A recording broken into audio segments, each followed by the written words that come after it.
Perkenalkan, nama saya Niko Aradana dengan nomor NPM 2013331000125. Perkenalkan, nama saya Anissa Rahmawati, NPM 20133100126. Saya Melina dengan NPM 20133100132.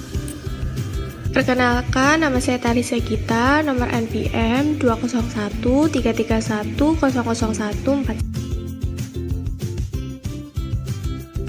Di sini saya akan menjelaskan tentang pentingnya analisa penentuan harga faktor. Yang pertama, menganalisis pengalokasian faktor produksi. Memaksimumkan produksi dapat diciptakan oleh sumber daya yang tersedia. Di dalam setiap perusahaan usaha untuk menciptakan pengalokasian faktor-faktor produksi yang optimal harus dijalankan. Tindakan itu akan membantu tujuan keseluruhan perekonomian untuk mengalokasikan sumber-sumber daya. Dalam perekonomian secara efisien, keuntungan dan ketahanan perusahaan tergantung pada kemampuan perusahaan untuk menggunakan faktor-faktor produksi yang dapat diperoleh secara efisien. Selanjutnya yang kedua yaitu pendapatan faktor produksi dan distribusi pendapatan. Setiap faktor produksi dalam perekonomian adalah milik seseorang. Pemiliknya menjual faktor produksi tersebut kepada para pengusaha dan sebagai balas jasa, mereka akan memperoleh pendapatan. Tenaga kerja mendapat gaji dan upah, tanah memperoleh sewa, modal memperoleh bunga dan keahlian keusahawan memperoleh keuntungan. Pendapatan yang diterima masing-masing faktor produksi tergantung harga dan jumlah yang digunakan. Harga adalah jumlah pendapatan yang diperoleh berbagai faktor produksi yang digunakan untuk menghasilkan suatu barang. Hasil penjualan adalah jumlah dari seluruh pendapatan faktor produksi yang digunakan. Pendapatan nasional adalah nilai seluruh barang dan jasa yang diproduksi oleh perusahaan-perusahaan yang ada di dalam negara tersebut dan merupakan jumlah pendapatan berbagai faktor produksi yang ada dalam perekonomian. Analisa mengenai permintaan ke atas faktor produksi tidak hanya akan menjelaskan tentang penentuan harga faktor, tapi juga pendapatan dari masing-masing faktor produksi dan distribusi pendapatan ke berbagai jenis faktor produksi. Teori tentang penentuan harga faktor-faktor produksi sama dengan teori distribusi.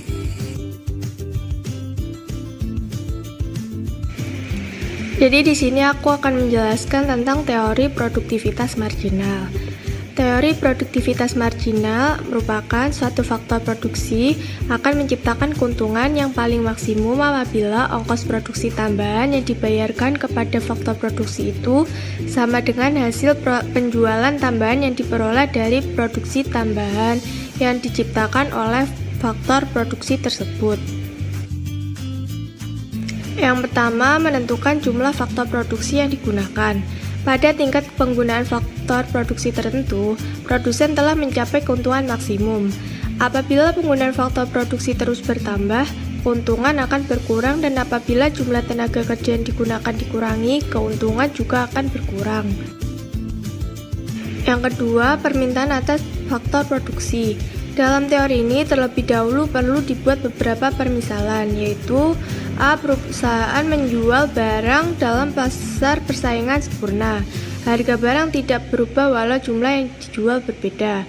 B. Hanya satu faktor saja, faktor produksi yang jumlah penggunanya dapat diubah-ubah, misalnya tenaga kerja. C. Perusahaan membeli faktor produksi yang dapat mengalami perubahan itu dalam pasar faktor produksi yang bersifat persaingan sempurna.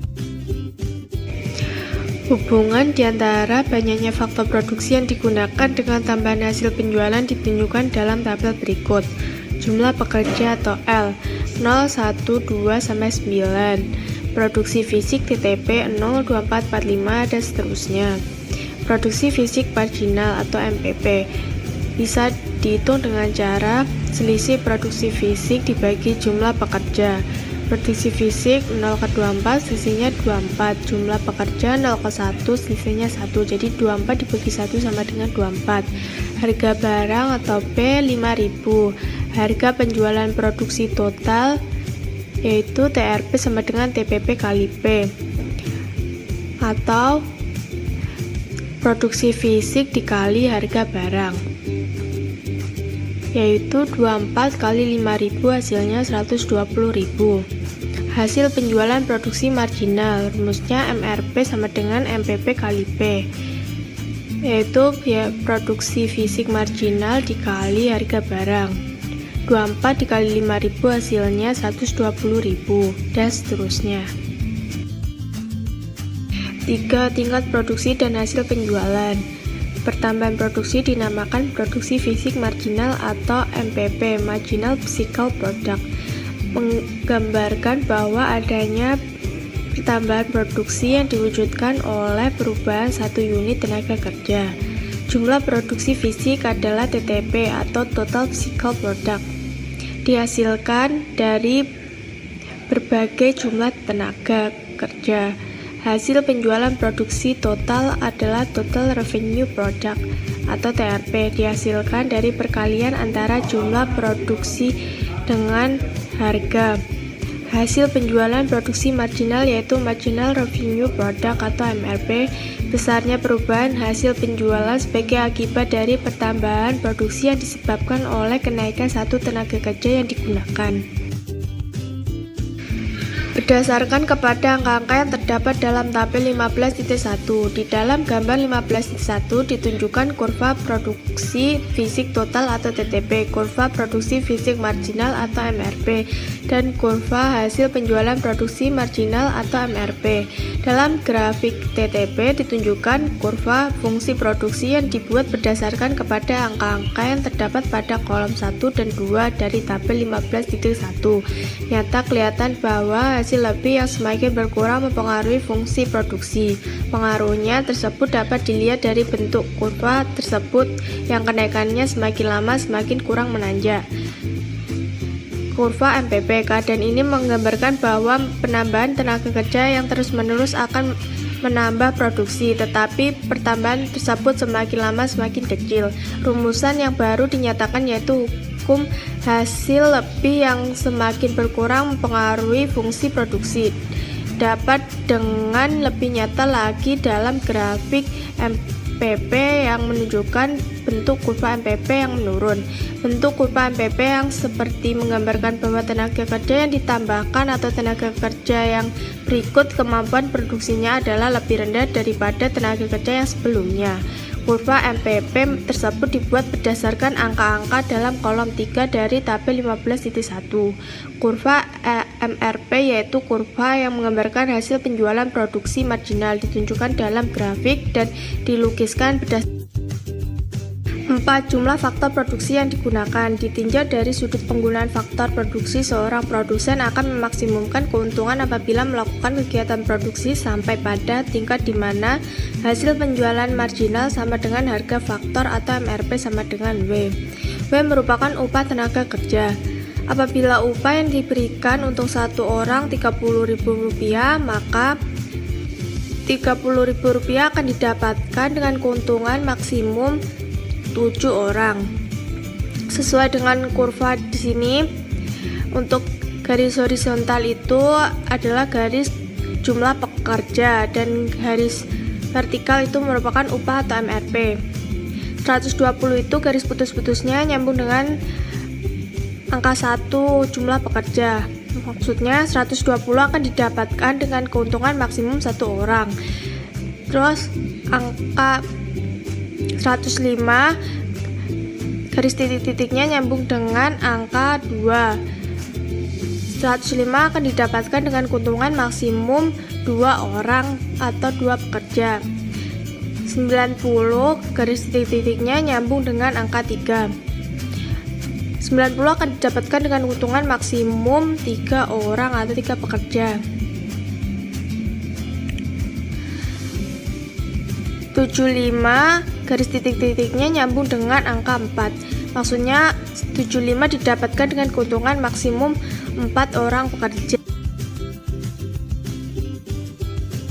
Baik, untuk materi yang selanjutnya yakni pasar persaingan tidak sempurna dan permintaan faktor produksi.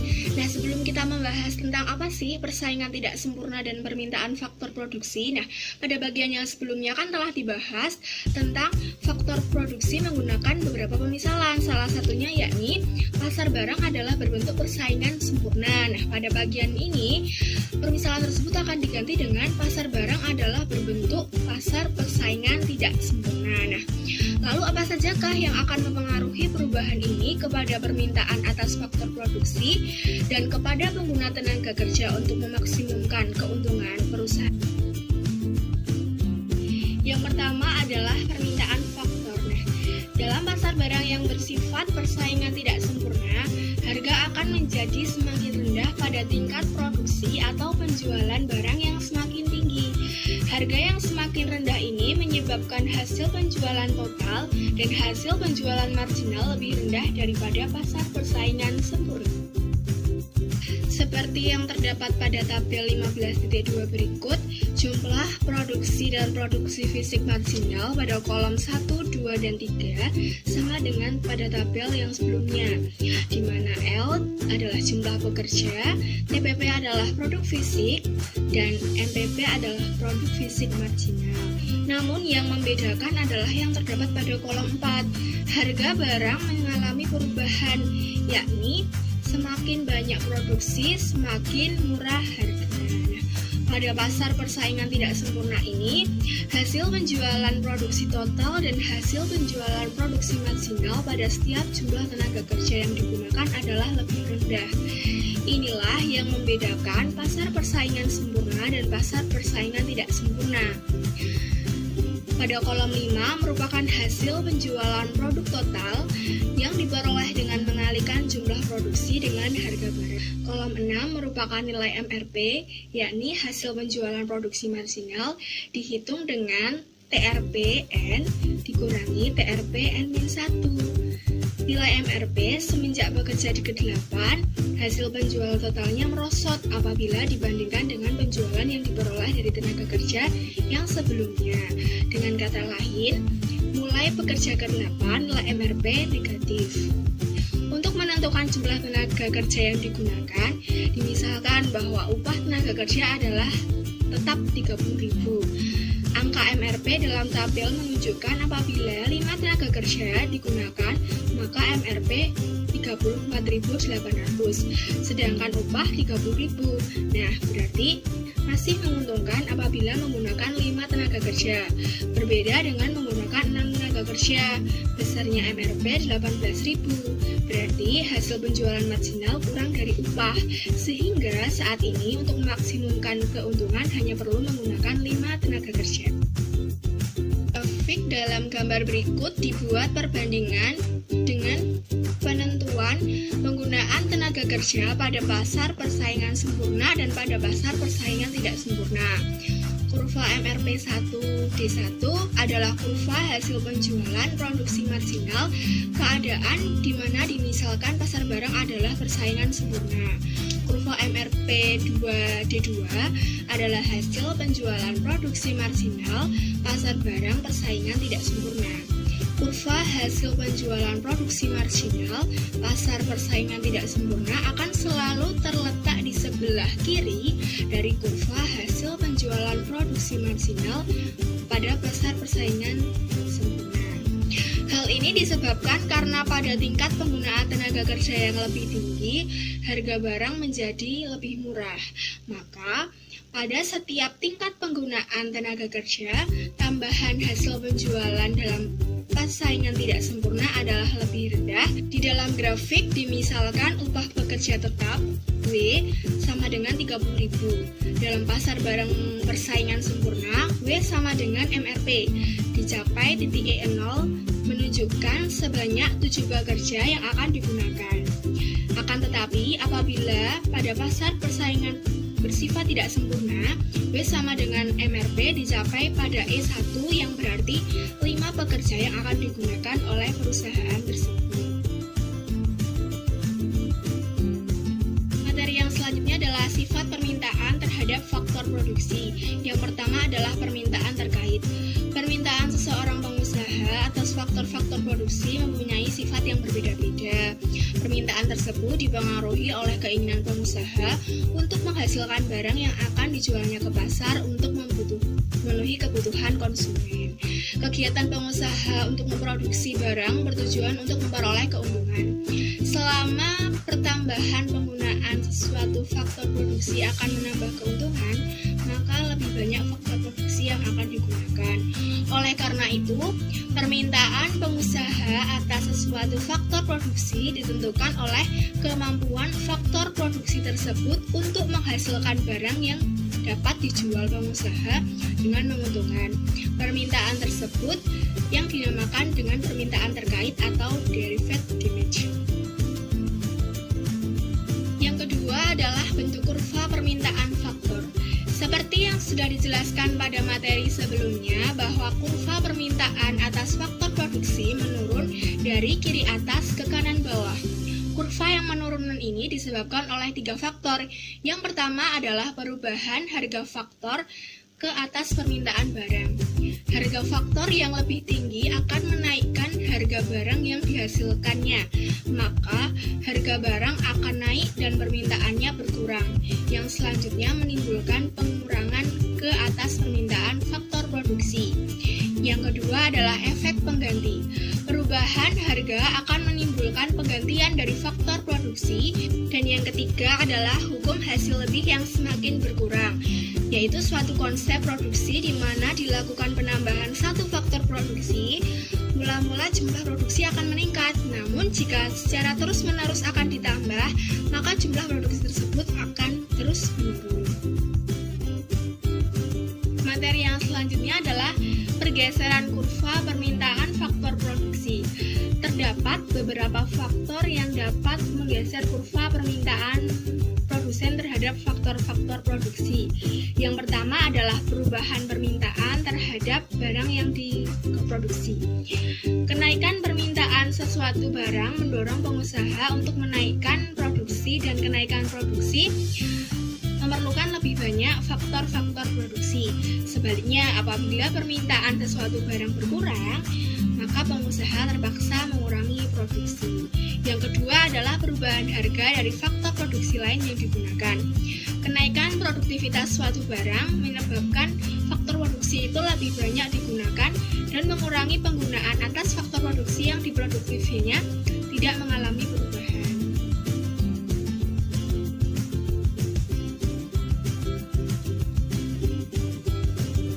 Baik, selanjutnya yaitu elastisitas permintaan produksi. Nah, apa sih elastisitas permintaan produksi itu? Elastisitas permintaan produksi yaitu sesuatu perubahan harga faktor produksi akan menimbulkan akibat yang berlainan ke atas perubahan jumlah berbagai faktor produksi yang digunakan. Nah, jadi elastisitas permintaan produksi itu yaitu suatu perubahan harga faktor produksi yang akan menimbulkan berlainan dengan jumlah faktor produksi yang digunakan pada saat produksi gitu. Nah, elastisitas permintaan faktor produksi ini dipengaruhi oleh beberapa faktor. Faktor apa saja sih yang mempengaruhinya? Nah, teman-teman, ada 4 faktor yang mempengaruhi elastisitas permintaan produksi. Yang pertama yaitu elastisitas permintaan dari barang yang dihasilkan. Semakin elastis permintaan terhadap barang yang dihasilkan, semakin elastis pula permintaan terhadap faktor produksi. Jadi, apabila permintaan terhadap barang yang dihasilkan ini elastis, maka akan berpengaruh juga pada faktor produksi, mempengaruhi elastisitas faktor produksi gitu. Nah, faktor yang kedua adalah perbandingan antara biaya faktor produksi dengan biaya total. Semakin besar bagian dari biaya produksi total yang dibayarkan kepada suatu faktor produksi, semakin lebih elastis permintaan faktor produksi tersebut. Nah, jadi teman-teman, semakin besar biaya total yang dikeluarkan, maka akan semakin elastis juga terhadap permintaan faktor produksi. Nah, faktor produksi ini apa sih? Faktor produksi itu adalah semua komponen yang digunakan oleh perusahaan untuk menciptakan atau untuk membuat suatu layanan atau produk gitu yang akan menghasilkan keuntungan seperti misalkan kayak tenaga kerja, modal, dan lain sebagainya. Nah, sedangkan biaya total ini apa? Biaya total itu seluruh biaya yang dikeluarkan untuk dalam proses produksi tersebut gitu. Selanjutnya yaitu faktor yang ketiga yaitu tingkat penggantian di antara faktor produksi. Semakin banyak faktor-faktor produksi lainnya yang dapat menggantikan suatu produksi, semakin elastisitas permintaan ke atas faktor produksi tersebut. Dan jadi teman-teman, perusahaan itu dalam membentuk suatu produk, menciptakan suatu produk itu kan tidak hanya melibatkan satu faktor produksi saja, tapi melibatkan beberapa jenis faktor produksi untuk menciptakan suatu produk gitu. Apabila faktor produksi A ini dapat digantikan dengan faktor produksi lainnya itu, maka akan mempengaruhi juga pada elastisitas permintaan faktor produksinya. Dan elastisitas permintaan faktor produksi ini berbeda-beda jumlahnya, ada yang sedikit dan ada yang banyak, maka elastisitas permintaan produksi ini berbeda-beda. Selanjutnya yaitu faktor produksi yang keempat, tingkat penurunan produksi fisik marginal atau MPP. Semakin cepat penurunan produksi fisik marginal, semakin tidak elastis permintaan terhadap faktor produksi yang bersangkutan. Jadi teman-teman, hasil penjualan produksi marginal ini kan sangat amat dipengaruhi oleh produksi fisik marginal. Jadi apabila penurunannya itu bergerak cepat, MPP-nya itu penurunannya itu bergerak cepat, maka akan berpengaruh pula, maka semakin cepat pula penurunan MRP-nya. Dan sebaliknya, apabila MPP-nya itu bergerak menurunnya itu sangat lambat, maka MRP-nya juga akan bergerak semakin lambat pula.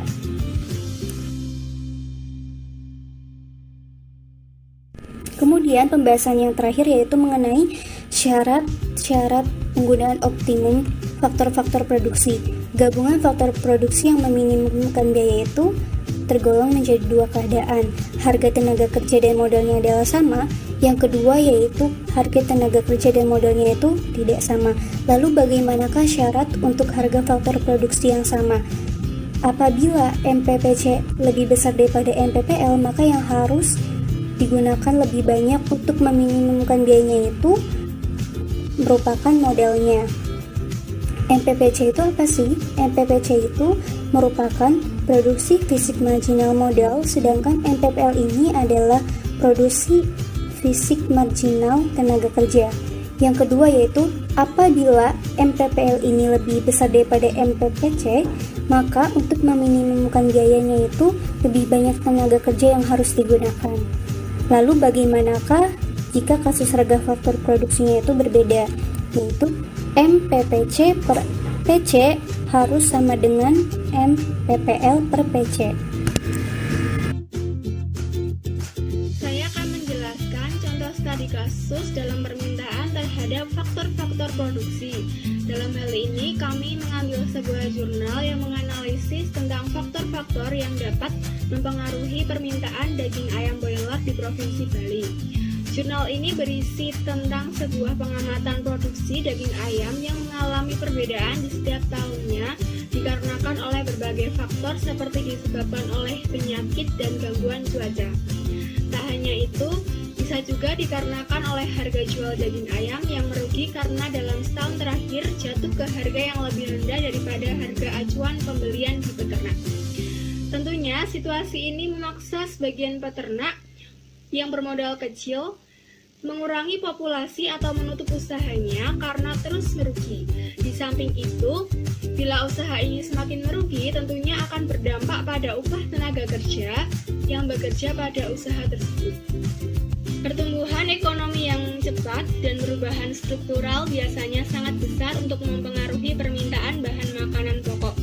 Daging ayam yang merupakan salah satu sumber bahan pangan hewani yang mengandung gizi yang cukup tinggi, tentunya akan menuntut sebuah permintaan yang cenderung terus semakin meningkat. Selain itu, meningkatnya jumlah penduduk dan tingkat pendapatan tentunya dapat menjadi poin penting dalam permintaan daging ayam broiler. Hal ini tentunya akan sangat diperhatikan dalam usaha yang dijalani yang bergerak dalam sektor bahan pangan hewani yang harus harus disesuaikan dengan faktor yang mempengaruhi produksi tersebut, yang berdampak pada jalannya keberlangsungan tenaga kerja dalam usaha tersebut.